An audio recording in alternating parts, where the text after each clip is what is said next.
لله الحمد لله رب العالمين والصلاة والسلام على سيد الأنبياء والمرسلين وإذ قال إبراهيم رب اجعل هذا البلد آمنا واجنبني وبني أن نعبد الأصنام رب إنهن أضللن كثيرا من الناس ومن تبعني فإنه مني ومن عصاني فإنك غفور رحيم ربنا إني أسكنت من ذريتي بواد غير ذي زرع عند بيتك المحرم ربنا ليقيموا الصلاة فاجعل أفئدة من الناس تهوي إليهم وارزقهم من الثمرات لعلهم يشكرون وقال الله تبارك وتعالى في قول آخر وقال يا بني لا تدخلوا من باب واحد وادخلوا من أبواب متفرقة وما أغني عنكم من الله من شيء إن الحكم إلا لله عليه توكلت وعليه فليتوكل المتوكلون صدق الله العظيم.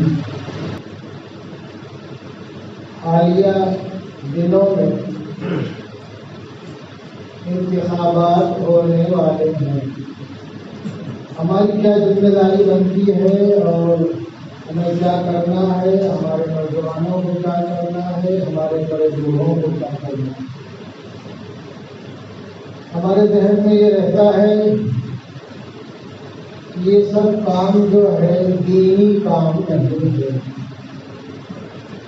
دنیاوی کام ہے. بعض دفعہ یہ سوچتے ہیں حالانکہ حقیقت یہ دین دنیا سے الگ نہیں ہے اور مسلمان کے لیے دنیا دین سے الگ نہیں ہے. اسی دنیا میں رہ کر کے یہاں کے جھمیلوں میں جی کر کے اور اس کو برت کر کے اللہ اور اس کے رسول کے احکامات کی پابندی کرنا یہی دین ہے. دنیاوی معاملات سے غافل رہنا، بے خبر رہنا، حالات کا مقابلہ نہ کرنا، حالات کے مطابق جو کچھ کرنا ہو وہ نہ کرنا اور یہ سوچنا یہ تو دین کا کام نہیں ہے. یہ نہایت غفلت کی بات ہے. مومن اور مسلم کے لیے یہ دنیا ہی اور اس کے تمام معاملات اللہ اور اس کے رسول کے حکم مطابق کرنا یہی دین ہے.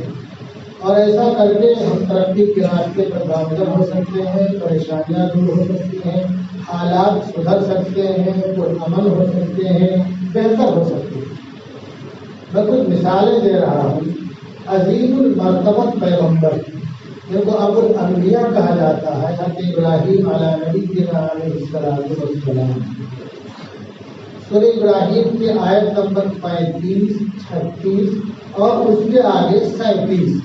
آیت نمبر 37 میں سورہ ابراہیم اللہ نے جو نقل کیا کہ ابراہیم علیہ السلام کی دعا کو نقل کیا.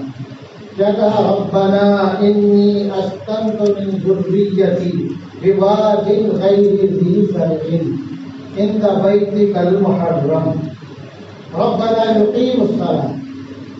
جب بے آب و گیا جگہ میں اپنے بیوی اور دودھ پیتے بچے کو چھوڑ کر کے جا رہے ہیں. یقیناً اللہ کے سہارے چھوڑا، لیکن اس کے لیے اسباب، ذرائع، وسائل اور بیوی اور بچے کی زندگی گزارنے کے لیے حالات کا موافق ہونا، وہاں لوگوں کا آنا اور جانا، وہاں لوگوں کا آ کر کے بسنا اور رہنا. کیا کہتے اللہ سے؟ اے اللہ میں نے اپنی ذریت کو، ذریت کہا ہے ذریت نسل، یعنی ہمیں یہ سمجھنا چاہیے اگر ہماری کوئی ایک لڑکا ہے تو بھی ہم یہ سمجھیں کہ اللہ آگے ہماری نسلوں کو بڑھائے گا. اس سے معلوم کیا پڑتا ہے کہ اسلام میں نسلوں کو بڑھانا مقصود ہے، ختم کرنا مقصود نہیں ہے. بعض دفعہ ہم کتے بلی پال لیتے ہیں لیکن انسانوں کو، اولادوں کو پالنا پتہ نہیں کیوں مناسب نہیں سمجھتے ہیں. تو کیا کہا؟ میں اپنی ذریت کو بے آب و گیا جگہ میں نے ٹھہرا دیا. اور وہ کیا؟ عند بیتک المحرم، کہ بابرکت پاکیزہ قابل احترام گھر کے پاس کیوں ٹھہرایا؟ ربنا لیقیموا الصلاۃ، اے اللہ تاکہ وہ نماز قائم کریں۔ آگے کیا کہتے ہیں؟ یہ قابل غور جملہ ہمارے لیے ہے۔ ربنا فاجعل افئدة من الناس تهوی الیہم، اے اللہ لوگوں کے دلوں کو موڑ دے کہ وہ ان کی طرف متوجہ ہو جائے، ٹوٹ کر کے ان کی طرف آئے۔ لوگوں کے آنے جانے سے کا معانست ہوگی، رہنے سہنے میں آسانی ہوگی، اور کاروبار بھی کے وسائل اور ذرائع پیدا ہوں گے۔ اور کیا کہا؟ وَارْزُقْهُم مِّنَ الثَّمَرَاتِ لَعَلَّهُمْ يَشْكُرُونَ۔ دیکھو ابھی ایک بیوی ایک بچہ کا لکھا وَارْزُقْهُم، ان کو ان سب کو آنے والے ہماری نسلوں کو پھل سے روزی عطا فرما۔ دال بھات نہیں مانگا ہے، دال بھات نہیں مانگا ہے، پھل سے یعنی جب اللہ سے مانگو جو سب سے اعلیٰ چیز ہے، قیمتی چیز ہے، سب سے ارفع اور بلند و بالا چیز ہے، وہ اللہ سے مانگو۔ اور اللہ ان کو پھل کی روزی عطا فرما۔ لعلہم یشکرون، امید ہے کہ یہ شکر ادا کرنے والے بنے۔ تو حضرت پیغمبر ہیں، اور جو شیر خوار بچہ وہ بھی مستقبل کا پیغمبر ہے، اور اس بچے کی والد گرامی ماں ایک عظیم المرتبہ پیغمبر کی اہلیہ محترمہ ہے، صابر و شاکر ہے، پھر بھی اللہ سے ذرائع اور وسائل کا مطالبہ کیا۔ اس کا ذرائع اور وسائل کا مطالبہ کیا ہے۔ میں یہ کہنا چاہتا ہوں کہ ہاتھ پر ہاتھ دھرے بیٹھے رہنا یہ مومن کی شان نہیں ہے، ذرائع اپنانا، وسائل اپنانا یہ مومن کی شان ہے۔ اور ایک دوسری آیت، حضرت ابراہیم علیہ السلام کے ایک لڑکے ہیں اسحاق، اور پوتے کون ہیں؟ یعقوب۔ حضرت یعقوب علیہ السلام کو اللہ نے 12 بیٹے عطا فرمائے، 2 بیویوں سے 12 بیٹے۔ آج کل ہم مولا ایک ہی سے تھک جاتے ہیں اور اس کے لیے چوری ڈکیتی کرتے ہیں، جھوٹ بولتے ہیں، کیا کرتے ہیں، اللہ معاف فرمائے۔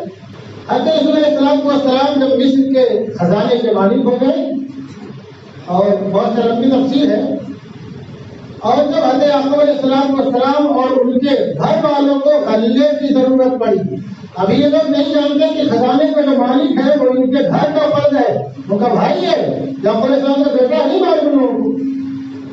تو جب وہ غلہ لینے جاتے ہیں سارے بھائی دوسرے چکر میں، تو حضرت نے کیا کہا؟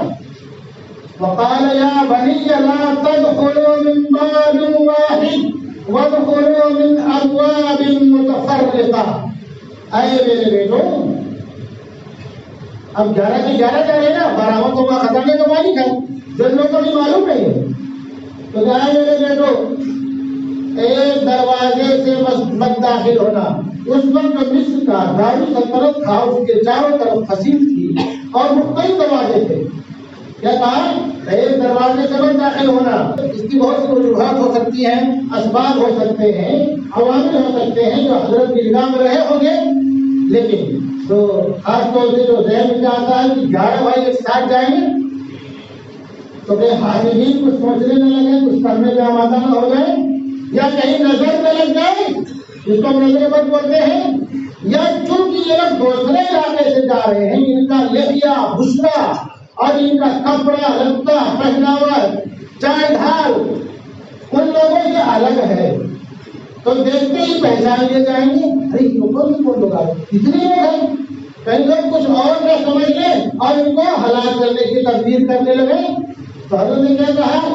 اس نے کیا کہا کہ مختلف دروازوں سے جانا، یعنی اپنے بیٹوں کی حفاظت کی تدبیر آپ نے بتلائی۔ پتہ کیا چلا؟ تدبیر اختیار کرنا یہ انبیاء کی سنت ہے، تدبیر اختیار کرنا یہ انبیاء کی سنت ہے۔ اور آگے ابھی کہہ دیا وَمَا أُغْنِيَ مِنَ اللَّهِ مِنْ شَيْءٍ، اے بیٹے میرے بیٹو یہ تو تدبیر ہے، پھر بھی اللہ کی طرف سے میں تمہارے لیے کسی چیز کا مالک نہیں ہوں۔ مطلب کیا ہے؟ اللہ کا جو حکم آنے والا ہوگا وہ آ کر کے رہے گا، لیکن تدبیر ہم کو اپنانی ہے۔ اللہ کا جو حکم آنے والا ہے اس کو کوئی ٹال نہیں سکتا، روک نہیں سکتا، لیکن تدبیر پھر بھی ہم کو اپنانی ہے، اپنی حفاظت کی، اپنے بچاؤ کی، اپنی نسلوں کی اسلام پر بقا کی، اپنے مدارس اور مساجد کی بقا کی، اپنے اسلامی تشخص کی، اپنے شناخت کی، اپنے پہچان کی۔ باقی آگے کا مسئلہ کیا ہے؟ اللہ کے حوالے ہے، اللہ جو چاہے گا وہ ہوگا، لیکن تدبیر ہم کو اپنانی ہے۔ پھر آگے حضرت کیا کہتے ہیں کہ یہ حکم اللہ للہ، حکم تو اللہ ہی کا ہے۔ علیہ توکلت وعلیہ فلیتوکل المتوکلون، میں اللہ پر ہی بھروسہ رکھتا ہوں اور اللہ پر ہی بھروسہ رکھنے والے بھروسہ رکھتے ہیں۔ یہ آیت سورہ یوسف کی آیت نمبر 67 ہے، پارہ نمبر 13 سورہ یوسف، دیکھ لینا۔ تو میرے کہنے کا خالی خلاصہ یہ ہے کہ تدبیر اختیار کرنا، تدبیر اختیار کرنا یہ بھی دینی اور اسلامی ضروریات میں سے ہے۔ بعض دفعہ تدبیر لازم ہو جاتی ہے جس کو اپنانا ضروری ہو جاتا ہے۔ بعض دفعہ آپ تدبیر نہ اپنائیں، آپ ہلاکت میں مبتلا ہو جائیں، آپ کی نسلیں بربادی میں مبتلا ہو جائیں، تباہی میں مبتلا ہو جائیں، تو کیا ہوگا؟ یہ گویا کہ آپ نے اپنے اوپر اور اپنی نسلوں میں ظلم کیا ہے۔ تدبیر نہ اپنا کر کے اگر آپ تدبیر اپناتے تو ہو سکتا تھا کہ ہلاکت نہ ہوتی، بربادی نہ ہوتی، تباہی نہ ہوتی، اس طرح سے زیادہ ہوگا۔ تو تدبیر اختیار کرنا چاہیے، انبیاء کی سنت ہمیں تدبیر اختیار کرنا چاہیے، اور یہ بھی ایک دینی کام ہے، یہ بھی ایک دینی کام ہے اور کار خیر ہے، کار ثواب ہے۔ اب اس سلسلے میں ابھی جو انتخابات کا زمانہ، اس کی کہنا کہنی، اس کی ہلچل شروع ہو چکی ہے، اور ہماری ذمہ داری کیا بنتی ہے؟ ہماری ذمہ داری یہ بنتی ہے کہ 18 سال یا اس کے اوپر کی ہماری جو نسلیں ہیں یا ہماری جو بہویں آ رہی ہمارے گھروں میں، ان کا نام ہم ووٹر لسٹ میں درج کروائیں، ان کا نام، اور بھی چیک کریں کہ نام ہے بھی کہ نہیں ہے۔ ہم نے درج تو کروا دیا، یہ بھی چیک کریں نام ہے بھی کہ نہیں ہے، ایک بار۔ اور ہمارے جو اس سے اوپر وہ والے ہیں، بڑے بوڑھے ہیں اور جن کی عمر ہو گئی ہے، جن لوگوں نے نام اب تک درج نہیں کروایا، غفلت کے شکار رہے، ذمہ داری یہ بنتی ہے ان کی کو اپنا نام درج کروائے، اپنا ہرجہ خرچہ کر کے۔ یہ نہیں کہ دعائیں بند کرنی پڑے گی، دکان بند کرنی پڑے گی، کاروبار بند کرنا پڑے گا۔ اس وقت سب چیزوں سے زیادہ اہم یہ کام کرنا ہے، سب چیزوں سے اہم یہ کام کرنا ہے۔ اب ہوگا کیا اگر آپ نے اپنا نام درج کروا لیا، آپ کا نام ووٹر لسٹ میں ہے اور آپ ووٹ دینے کے حقدار۔ اب کیا ہے اس کے آگے؟ اس کے آگے کیا ہے؟ اس کے آگے گویا کہ آپ کو ایک ایسا پاور مل گیا، اقتدار ہے کسی کو لانے کا۔ پاور جو ہے فقط شمشیر و کمان سے نہیں ملتا ہے، کبھی کبھی قلم سے بھی پاور ملتا ہے، کبھی کبھی اپنے اختیارات سے پاور ملتا ہے، کبھی کبھی اپنی ذات سے پاور ملتا ہے، اور کبھی کبھی دستور سے پاور ملتا ہے، کبھی کبھی قوانین سے پاور ملتا ہے، کبھی کبھی دفعات سے پاور ملتا ہے۔ تو آپ کو کیا ہو گیا؟ اختیار ہو گیا کسی کو منتخب کرنے کا۔ اور اگر آپ نے یہ نہیں کیا تو آپ کا جو اختیار ہے وہ اختیاری آپ کو نہیں رہے گا، آپ کو اختیاری نہیں رہے گا۔ پھر 5 سال روتے رہیں گے، آگے بھائی نسلیں روتے رہیں گی، کچھ ہوگا تو یہ دھیان رکھو۔ مستق جیلانی نے کا خوب کہا ہے، یہ جبر بھی دیکھا ہے تاریخ کی نظروں نے، یہ جبر بھی دیکھا ہے تاریخ کی نظروں نے، لمحوں نے خطا کی تھی، صدیوں نے سزا پائی۔ ہماری بات دفعہ ذرا سی چوٹ، ذرا سی غفلت، ذرا سی لاپرواہی، ذرا سی تصاہلی ہماری ہی نہیں، نسلوں کی بھی تباہی کا ذریعہ بن سکتی ہے۔ اس لیے اس سلسلے میں بیداری بہت ضروری ہے، اور ہمارے وہ نوجوان جو تھوڑا پڑھے لکھے ہیں، جانکار ہیں، ان کی یہ ذمہ داری بنتی ہے کہ ان گھروں تک پہنچے جن کے بارے میں ان کو اندازہ یا معلوم ہو کہ ان کا نام ووٹر لسٹ میں درج نہیں ہے، انہوں نے کوشش نہیں کیا۔ یہ ہمارے جو بڑے بوڑھے ہیں، ضعیف ہیں، بیمار ہیں، وہ جا نہیں سکتے، کچھ کر نہیں سکتے، آپ ان کی ہیلپ کیجیے، مدد کیجیے، ان کو آمادہ کیجیے نام درج کروانے کو، بیمار ہو کوئی مریض ہو۔ اور جب وہ دن آ جائے جس دن آپ کو اپنے اس اختیار کا استعمال کرنا ہے، اس دن بھی آپ اپنا ہلکا خرچہ کر کے پولنگ بوتھ تک پہنچیے۔ اور بہت سے لوگ ایسی روم سے باہر نکلنا نہیں چاہتے، بہت سے لوگ دھوپ سے ڈرتے ہیں، بھیڑ سے ڈرتے ہیں، دھول سے ڈرتے ہیں، آندھی اور طوفان سے ڈرتے ہیں۔ دوستوں، اگر آپ نے ایسے موقع سے تھوڑی مشقت نہیں اٹھائی، تھوڑی پریشانی نہیں اٹھائی، تھوڑا لائن میں نہیں کھڑے رہے، تو پھر آئندہ کیا ہونے والا ہے اور کیا ہوگا یہ کچھ بتانے کی ضرورت نہیں ہے۔ حالات آپ کے سامنے ہیں، حالات آپ کے سامنے ہیں۔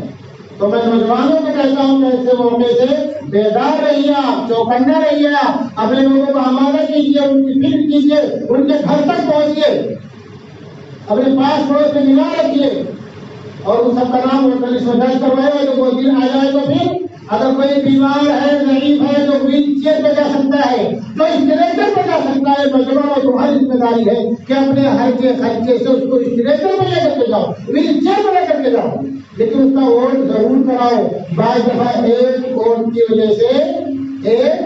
وجہ سے بہت لمبی ہار و جیت ہو جاتی ہے، خالی ایک ووٹ کی وجہ سے۔ اور تاریخ پڑھیے، اتہاس پڑھیے، آپ کو معلوم ہے آزادی کے بعد جو زبان کی بات آئی تھی کہ اردو زبان قومی زبان ہے یا ہندی زبان قومی زبان ہے، ایک ووٹ سے ہندی زبان جیت گئی تھی۔ آپ پڑھیے اتہاس، تاریخ پڑھیے، تو ایک ووٹ کی بڑی قیمت ہے۔ کبھی ہمارے ایک ووٹ کی وجہ سے ظالم کچھ گچی تک نہیں پہنچ پائے گا، اور کوئی اللہ کا ایسا بندہ جو نرم دل ہوگا، رحم دل ہوگا، جس کے اندر انسانیت ہوگی، اس کرسی تک پہنچ جائے گا۔ تو یہ سوچیں ایک ووٹ سے کیا ہوگا، سب لوگ ایسے سوچیں گے تو بہت کچھ ہو جائے گا۔ اگر آپ نے اپنی اختیارات کا استعمال نہیں کیا، غفلت میں پڑے رہے، تو یہ کہا جائے گا کہ آپ کو نہ اپنی فکر ہے، نہ اپنی نسلوں کی فکر ہے، نہ اپنے کاروبار کی فکر ہے، نہ اپنے املاک کی فکر ہے، نہ اپنے مدارس کی فکر ہے، نہ اپنے مساجد کی فکر ہے۔ پھر بڑھتے رہے بڑھتے کے زندگی بھر نسلیں ضروری رہے گی، تو ہونے والا نہیں ہے۔ تو نوجوانوں میں تمہیں خالی یہ کہتا ہوں کہ وقاری روح جب بیدار ہوتی ہے جوانوں میں، وقاری روح جب بیدار ہوتی ہے جوانوں میں، تو نظر آتی ہے ان کو منزل اپنی آسمانوں میں۔ نوجوانوں بڑا بیداری کا سلوک کرو اور لوگوں کو خبرداری کرو۔ دوسری بات، حالات جس طرح سے ہیں اور دفعات کے تعلق سے جو باتیں آ رہی ہیں میڈیا میں، بہت سی چیزیں ایسی ہیں جس کو ہمیں تیار کر کے رکھنا ضروری ہے۔ جو لوگ کھیت والے ہیں، نسل باغ نسل جن کی کھیت کے کاغذات اور وہی کھاتے ہوتے ہیں سب ہیں، وہ اس کو بھی درست کرا لو۔ گاؤں دیہات میں ہوتا کیا ہے کہ باہر مر گیا تو وہ ٹوٹا گیا، الٹا سیدھا نام چڑھ گیا، بعض لوگوں کا نام کچھ چڑھا، کچھ کاغذ سے اس کو صحیح کرائیے، آپ گاؤں جائیے یا یہاں بھی کھیت، یہاں بھی اگر ایسی زمین زیادہ آگے بڑھا اس میں حصے میں تو نسل باغ نسل آ رہی ہے، تو نام کی درستی بہت ضروری ہے۔ چیک کیجیے، خرچہ کیجیے، خرچہ کیجیے، دکان بند کیجیے، آفس بند کیجیے، لیکن یہ کام ضرور کریں۔ ایک کام۔ دوسرا کام، جنم پتری سارے لوگ بنوا لیجیے۔ سرکاری قوانین کے اعتبار سے جنم پتری بننا کوئی مشکل کام نہیں ہے، تھوڑا ٹائم لگتا ہے تھوڑا، لیکن جنم پتری سرکاری قواعد کے اعتبار سے بن جاتی ہے۔ جنم پتری کی اور کھتونی میں گاؤں کا بھاشا بول رہا ہوں، وہ بڑی اہمیت ہے۔ آئندہ جو حالات ہیں ان حالات میں ان دو چیزوں کی بہت اہمیت ہے۔ ہماری جو بہو بیٹیاں ہیں، عام طور سے ہم چونکہ اپنی بہنوں کو حصہ نہیں دیتے کھیت باغ میں، اب ان کا کیا، ان کے کام تو کھتونی ہوگی نہیں، کیونکہ ہمیں یہاں نہیں کرنا ہے نا، حصہ دینا فرض تھا، بہنوں کا حصہ کھانا ایسے ہی حرام ہے کہ سور کھانا حرام ہے۔ کوئی بولے سور کھاؤ نہیں کھاؤ گے، لیکن بہن کا حصہ حرام سے کھا رہے ہیں، اور جہیز میں دے دیتے ہیں، تھوڑا بہت چھٹی کر دیتے ہیں، اور جو لوگ جہیز لیتے ہیں دھیان رکھو، جہیز بھی حرام ہے، سور کا گوشت کی طرح جہیز بھی حرام، اس کو حرام نہیں سمجھتے ہم، بھٹک رہے ہیں اور سمجھتے ہیں جنت کے ہم ٹھیکیدار ہیں۔ تو کسی بہن بیٹیوں کا نام کھیتی کھتونی میں نہیں ہوتا ہے۔ اگر آپ حصہ دینا چاہیے تو ان کا نام درج کرائیے، نہیں تو کم سے کم ان کی جنم پتری صحیح بنوا لیجیے آپ، اور پین کارڈ ہے، آدھار کارڈ ہے، اور بہت سے جو پرائے آپ کے پاس تیار رہنا چاہیے، آپ کے پاس تیار رہنا چاہیے۔ دوسرے لوگ کتنے بیدار ہیں، کتنے جاگروک ہیں، اس کو میں لڑکوں نہیں کام کر سکتا ہوں۔ اگر کوئی بے خبر ہے، غافل ہے، تو ہم لوگ ہیں۔